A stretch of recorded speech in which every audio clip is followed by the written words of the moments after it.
into Seahawks Today by Chat Sports. Tyler Jones here with you. Appreciate you joining us. Coming up on today's show, we are going to talk about potential free agent targets for your Seattle Seahawks. I have 5 names that we will run through, and we'll break down piece by piece of potential signees for the Seahawks this offseason. We'll tell you who those guys are and go in-depth on all 5 names in just a few moments from right now. Before we do, today is President's Day. I know some of you are enjoying the day off, others having to work. I know that's unfortunate, but nonetheless, hopefully you make the best of this Monday. And with it being President's Day, I got to know who your favorite president of all time is. I mean, my answer, I'm going to go with James K. Polk. I mean, he had a K as an initial to kind of stop his name from James Polk. No, he went by James K. Polk. Who is your favorite president of all time? There are no wrong answers here. Let me know in the comments section. We'll get started with today's show. So here's what we're going to do. The folks at 12th Man Rising, the Seahawks fan-sided site, they put together the top 5 free agent targets for your Seattle Seahawks. I'm going to reveal all of those piece by piece, and I will react and give my opinions, and we'll respond to what 12th Man Rising had to say. So let's start with Jadeveon Clowney. And I know what you're thinking. Really? Jadeveon Clowney? We've already done that whole experiment and charade before. But hear me out on this, folks. You look at this Seahawks team, and when it comes to that edge rusher position, you're not looking for your long-term solution necessarily in free agency when you look at Jadeveon Clowney. Now, you could bring in other guys to be the long-term solution, but Jadeveon Clowney's case, this might be the perfect stopgap situation where you sign Clowney to a shorter deal of some sorts and to provide a beast essentially there when it comes to that pass rush. You look at what he did last year. Numbers weren't as good as years previously. 28 tackles, 2 sacks, 4 tackles for loss, 1 forced fumble, and 1 fumble recovery. But obviously, he's still a very good football player with something left in the tank. So I'm open to this possibility. I can understand why you may not want him, but let's hear Lee Val of 12th Man Rising out on this. I can already hear the groans. Clowney is so 2019 in Seattle. It's so fetch, okay? And some of the issues he had even before 2019 are still evident. For instance, Clowney gets oft injured and misses so much time that it almost seems like any contract he is given should be on a ratio basis. So, you know, if he stays healthy, he can play well. But can he stay healthy? That remains to be seen. So what about Jadeveon Clowney? What do you think about the idea of bringing Clowney back to Seattle? If you're opposed to it, I understand. But if you like the idea, let me know too. You might get an ad break. If so, take advantage of it. Get your votes in. Bring back Jadeveon Clowney. Y for yes, in for no. Let me know. Number 2 on the list of names that we will get to today is James Bradberry. Yes, that's the same James Bradberry that got called for holding in the Super Bowl on Juju Smith-Schuster. And by the way, that was the very correct call, and the refs did their job, by the way. James Bradberry was holding there, but that one play should not define James Bradberry. Honestly, I think the Eagles probably still would have lost anyway to Kansas City, if we're being honest with ourselves here. But nonetheless, James Bradberry had a very solid year with the Philadelphia Eagles this past year. 3 interceptions, 44 tackles, 17 pass breakups. He was a dynamic football player. I liked what I saw from James Bradberry in 2022. And you look at this Seahawks team and what they bring to the table this upcoming year, in particular in that secondary. You already have Tariq Woolen. Kobe Bryant should take that next step up. But with that being said, if you can get a third corner, if James Bradberry could join that rotation, and then you put Kobe Bryant, I guess, at the nickelback spot, then watch out. I mean, you're talking about a lethal cornerback room at that point. Here's what Lee Val had to say about the idea. He's just 29 years old and should be a top corner for a few more seasons. And Seattle doesn't really need a corner to come in and be a lockdown guy, while the other corners are mediocre. The Seahawks will have Tariq Woolen on one side of the field, and Bradberry would be terrific on the other side. Watch out. To me, that'd be a lot of fun to see Bradberry and Woolen pair up together in that secondary. Next on the list, let's continue on the defensive side. That is Marcus Davenport. Now, this one I think is going to be much more appealing for some Seahawk fans out there than Jadeveon Clowney. Although Davenport is coming off a down year, 29 tackles, had about half a sack, 2 tackles for loss, no forced fumbles, and no fumble recoveries. But he's still a very young football player. And the Saints as a whole just weren't that great last year. They had a lot of issues there as a team. So Davenport, to me, this is a guy that has a lot of potential that might just need a change of scenery of some sorts.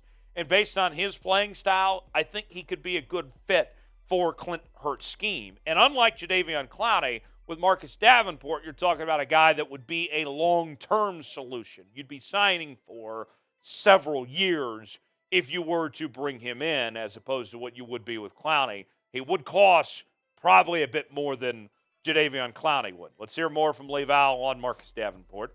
Davenport's value comes from also playing the run well.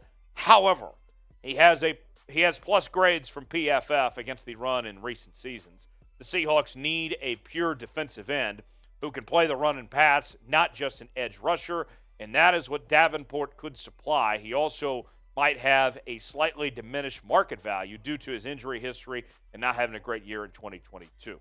Got a few more names to get to here in just a second. Before we do, folks, we are offering a great deal right now for Seahawk fans. If you go to chatsports.com/Seahawks gear, you yourself can get the very gear that you are seeing on your screen right now. Look, we already know the Seahawks are going to bring back the throwback scheme in this upcoming 2023 season. So why don't you go ahead and get the throwback gear yourself here so you can represent your team in the offseason, throw back to the AFC days like a real OG Seahawk fan, and be looking pretty stylish too with this throwback gear. And look, we know it's still a little bit colder outside. We got the beanies, we got the long sleeves, but if you're already looking ahead towards summertime too, we have the fun short sleeve shirts there, as you can see as well. You can get yours now. The throwback gear is on sale for a limited time at chatsports.com/Seahawks gear.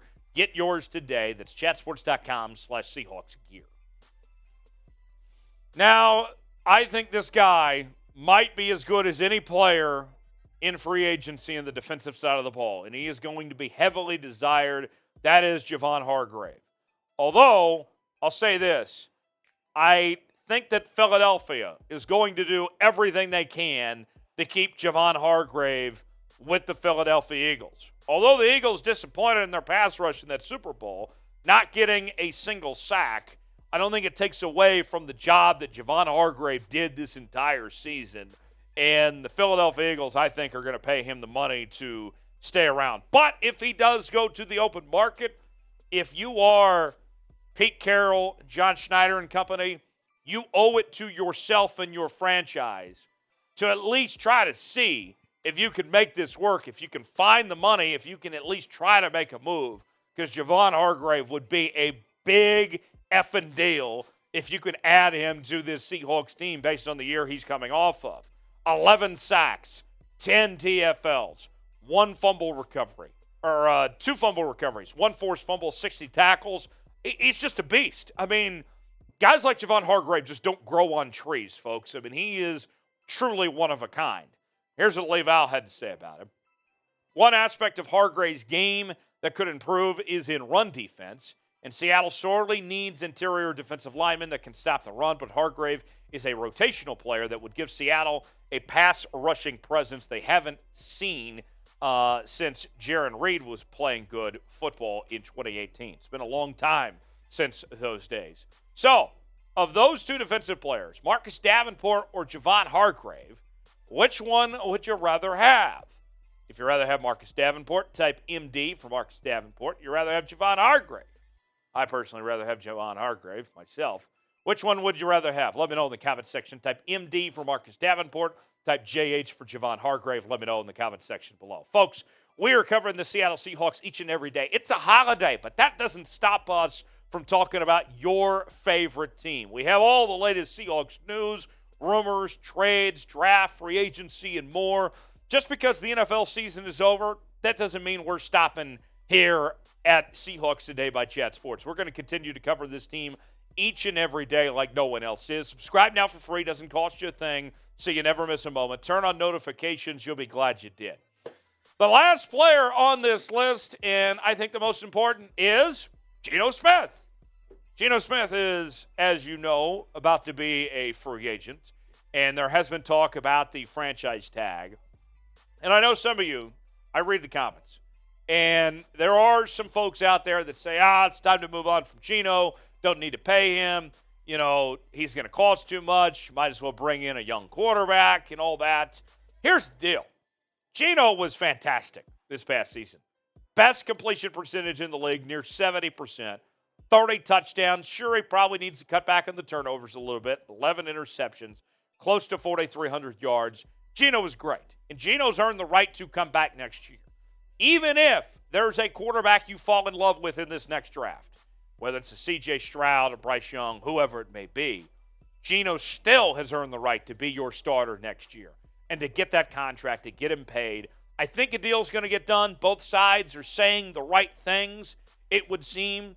So I think that's on track. But ultimately, I don't see any reason why you would not bring Geno back at this point in time. He's earned the right to be back. Lee Val had this to say. Smith is also well-liked and well-respected in the locker room, it seems.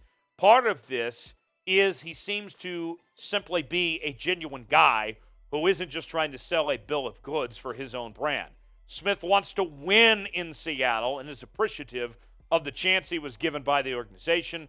That is another reason to try to keep him around. He is extra motivated to continue to trying to prove his worth. So how about that? I love hearing all of that about Geno Smith myself. Your chance to be the GM here on Seahawks Today. Name a player you think the Seahawks should sign. Let me know in the comment section. Give me a name, whether it's somebody we've talked about today or somebody we haven't talked about today. Let us know in the comment section who you'd like to see in a Seahawks uniform in 2023. So to recap before we go, the 5 targets that 12th Man Rising is recommending includes Jadeveon Clowney, James Bradberry, Marcus Davenport, Javon Hargrave, and Geno Smith. Look, I think any of those 5 would be a big difference. Geno is the only one you have to have. The other 4, I think you would be happy to have, if that makes sense. Got to go, but you can interact with me on social media at Tyler Jones Live on Twitter and Instagram and Facebook, and I'll see you next time right here on Seahawks Today.